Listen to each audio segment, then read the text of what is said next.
suppose, it's never about one player, but, for you, it is all about, in the eyes of many people, Charlie Curnow. How's he going? Yeah, he's going well. I think, Tony, you're right. It's not just about Charlie. Externally, we understand the narrative behind a lot of things, but, I think from his perspective and also ours, he's just one of 23 tomorrow night that we want to and expect to play his role for the footy team. Coxie, did you get your step up? Yeah. Thanks, mate. How has it been kind of picking the team this time around? This time last year, there were injuries. I think it was over a dozen. Probably a few selection headaches in terms of leaving guys out this time around.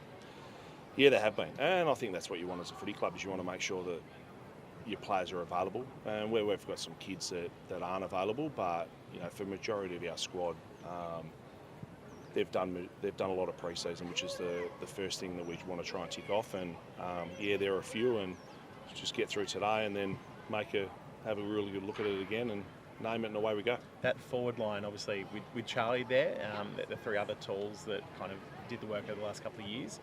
Do you see a world where all four can play, or will one probably be unlucky later today? At the moment, we won't go in with four tools. So, the ability to try and find out what we're doing with that as well. Obviously, Tom played his first game against the Giants last week, so we also got to manage that. We've got to make sure that's right, as well as what our forward line dynamic looks like. So, at the minute we'll go in with three. And with the two other new guys, Jai and Malcolm, should we expect to see both of them out here tomorrow night? Both will play. Yeah, so obviously the three players that we got to the football club through trade, they'll all make their club debuts tomorrow night. Carlton is sort of in a similar position. I know yesterday Michael Voss said there could be perhaps 11 new faces in that side. How do you approach that?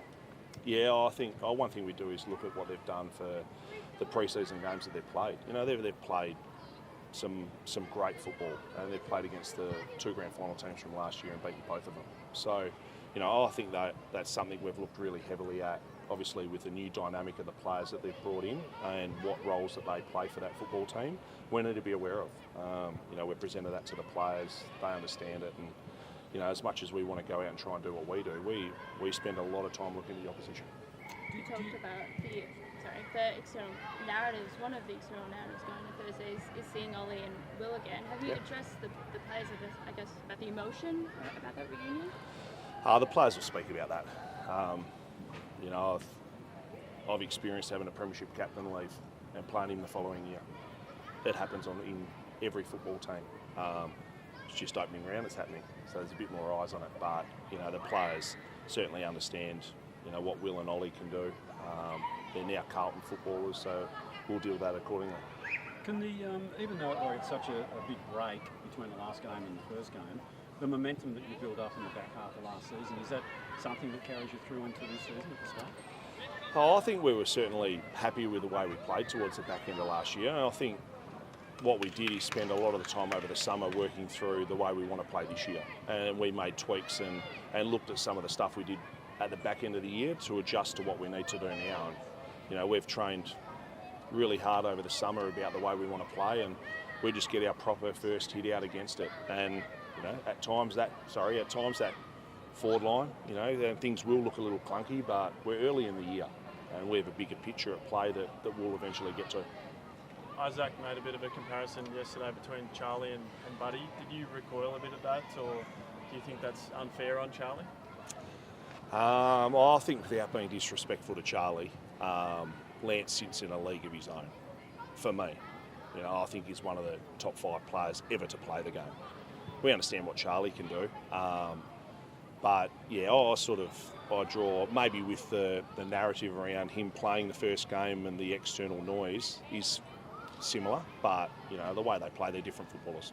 One of the other comparisons that Isaac made yesterday was Jackie Smith, new debutant, plays a bit like Nick Dacos, where you were sort of how dangerous this young player could be tomorrow night. Oh yeah, I think what he's done in the practice games has been phenomenal, and I think why Carlton was so excited about unfortunately losing him to an injury last year, but why everyone's so excited to see him play is what he can do on a football field is pretty special, and for a young kid. So the players are well aware of the impact he can have and his strengths, and we need to be aware of him as well. And what's your view on the wildcard situation? You know, like, is that something that, you know, there's never a sense of complacency because there's 2 extra spots, but do you just divorce that from thoughts? I haven't really thought about it. Not a lot. I think, you know, I look at other sports and what they do with the way they fixture things. You know, I think it adds a little bit of spice to the first final or to that weekend off. I'm also a bit of a fan of, do you move the week off before the grand final so the best 2 teams get a chance to prepare as well as they possibly can as well. Talk about how important opening round is for the Swans and having the game Yep. played. You've got kids here yelling out, Charlie, Charlie. Does that get you excited for the growth of the game? Oh, it does. You know, I know they understand there's critics of opening round and playing where we do, but when you talk about, I got here 9 years ago and my kids have been at schools that you start to now see Swans football goals up at every sporting ground. You know, I think that the traction that the footy AFL has made in these northern markets is really important for the growth of the game. You know, one thing I've always been an advocate of trying to get as many young kids to play as possible. And as you can see, the schools come out, there's red and white everywhere, and it's just a great thing for the footy. We will shorten our pre-season to get the chance to play it. Obviously, there were a few additions to the coaches box Yeah. in the off-season. Do you feel better equipped going into this year? I think you feel better equipped because it's your second year coaching. You understand what the role entails. But yeah, I've been really pleased, not only with the acquisitions we have on the field, but also what we've had off it. You know, to be able to spend time in the off-season trying to hire staff and get the people that we want at the football club has been really good for our football team and football department. So, you know, we've got experience in Simon, but then also Jeremy Laidler, Nick Malcheski's come from Gold Coast, some really good football programs that they've been a part of that can certainly add to ours. You mentioned some of the new faces, but guys like Dane Rampy, Jake Lloyd, who had a kind of tough off-season, waiting for contract status, coming on the rookie list, but they've worked hard, and it's a credit to them that they've put themselves in position to be ready to play an opening round again.